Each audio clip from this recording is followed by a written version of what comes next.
कलम India news के नए सेगमेंट सत्ता, साजिश और संग्राम में आपका स्वागत है। लोकसभा का चुनाव बस चंद दिनों में होने वाला है और इसे लेकर सभी सियासी दल तैयारियों में जुट गए हैं। लेकिन सबसे ज्यादा बेचैनी उन नेताओं में दिख रही है जो इस बार चुनावी मैदान में ताल ठोकने की तैयारी में है। हालांकि अभी तक सीटों के बंटवारे का पेच उलझा हुआ है। इसी मुद्दे को लेकर हम हाजिर हैं। हम आपको बताएंगे कि किस लोकसभा सीट पर कौन प्रत्याशी हो सकता है और किन चेहरों के साथ पार्टी चुनावी मैदान में उतर सकती है। आज बात वैशाली लोकसभा सीट की करेंगे। बिहार के वैशाली का इतिहास काफी पुराना है।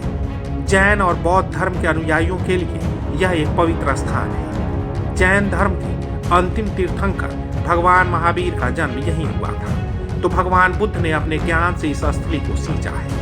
बुद्ध के समय वैशाली एक समृद्ध राज्य हुआ करता था। सम्राट अशोक की यह भूमि दुनिया के पहले गणतंत्र के तौर पर भी जानी जाती है।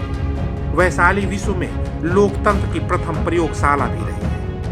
यहीं से लिच्छवी राजवंश ने गणतांत्रिक व्यवस्था की शुरुआत की थी। वैशाली लोकसभा सीट पर पहली बार 1952 में चुनाव हुए थे। 1952 से 1997 तक इस सीट से लगातार 6 बार दिग्विजय नारायण सिंह लोकसभा पहुंचे। 1980 और 84 में इस सीट से जनता पार्टी के टिकट पर किशोरी सिन्हा ने चुनाव जीता। वही सीट की पहली महिला सांसद भी है। वहीं पार्टियों की बात करें तो एक समय में वैशाली राजद का मजबूत गढ़ रहा है।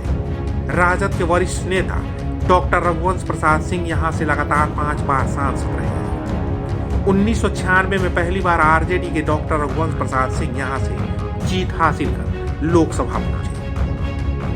इसके बाद लगातार 1998, 99, 2004 और 2009 में डॉक्टर रघुवंश प्रसाद सिंह के सिर जीत का सेहरा बंधा।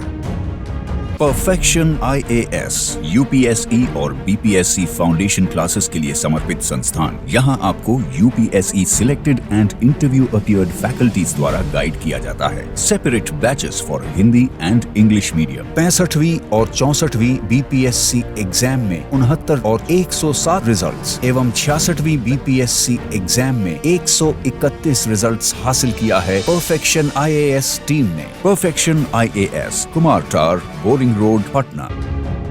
लेकिन 2014 की मोदी लहर पर राजद का ये अभेद किला ढह गया और एलजेपी के रामाकिशोर सिंह ने डॉक्टर रघुवंश प्रसाद सिंह को मात दी।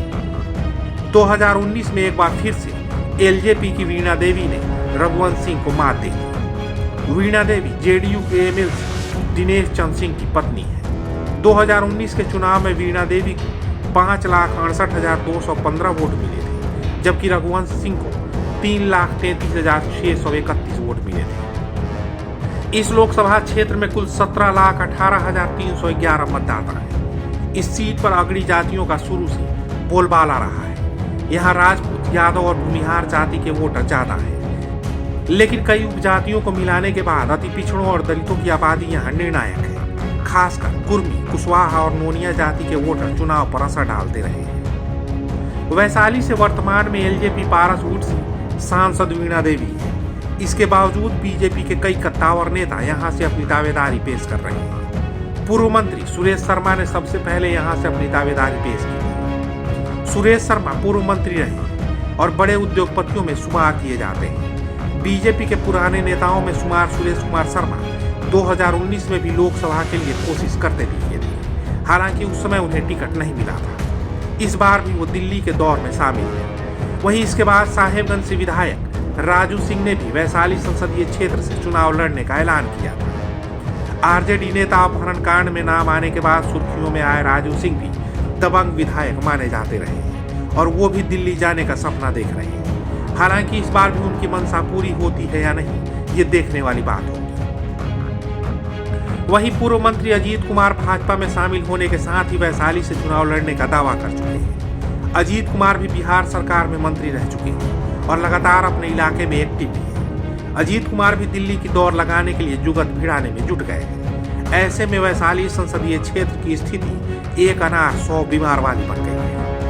वहीं एलजेपी रामविलास से महुआ से विधानसभा का चुनाव लड़ चुके संजय सिंह की दावेदारी भी मजबूत मानी जा रही है। बताया जा रहा है कि संजय सिंह चिराग पासवान के साथ कंधे से कंधा मिलाकर पार्टी को मजबूत करने में जुटे रहे हैं और सदस्यता अभियान चलाकर 1 करोड़ युवाओं को पार्टी में जोड़ने का काम किया है। वहीं महनार से विधानसभा का चुनाव लड़ चुके इंजीनियर रविंद्र सिंह और राघोपुर विधानसभा से चुनाव लड़ चुके राकेश रोशन की भी दावेदारी वैशाली सीट को लेकर मजबूत मानी जा रही है। वहीं सीटिंग एमपी वीणा देवी भी चिराग पासवान के संपर्क में और सीट को लेकर दावेदारी ठोक रही है। वहीं इसके अलावा जेल से बाहर आने के बाद आनंद मोहन की भी नजर इस सीट पर टिकी हुई है। हालांकि आनंद मोहन का 3 सीटों पर दावा है। बताया जा रहा है कि आनंद मोहन की तरफ से शिवहर, सुपौल और वैशाली की सीटों पर तैयारी चल रही है। अगर आनंद मोहन चुनाव नहीं लड़ सकते तो लवली आनंद या अंशुमान जेडीयू के टिकट पर चुनाव लड़ेंगे। बताया जा रहा है कि तीनों सीटों पर उनकी तैयारी जोरदार चल रही है। सत्ता, साजिश और संग्राम के अंक में आज के लिए बस इतना ही, लेकिन अगले अंक में किसी और लोकसभा की बात करेंगे और बताएंगे कि उस सीट से किसकी दावेदारी कितनी मजबूत है और पार्टी किस नेता पर भरोसा जताएगी। अभी तक आपने कलम इंडिया न्यूज को सब्सक्राइब नहीं किया है तो कर लीजिए, क्योंकि लोकसभा से जुड़ी अपडेट और सटीक खबरें हम ही आप तक सबसे पहले पहुंचाते हैं। धन्यवाद।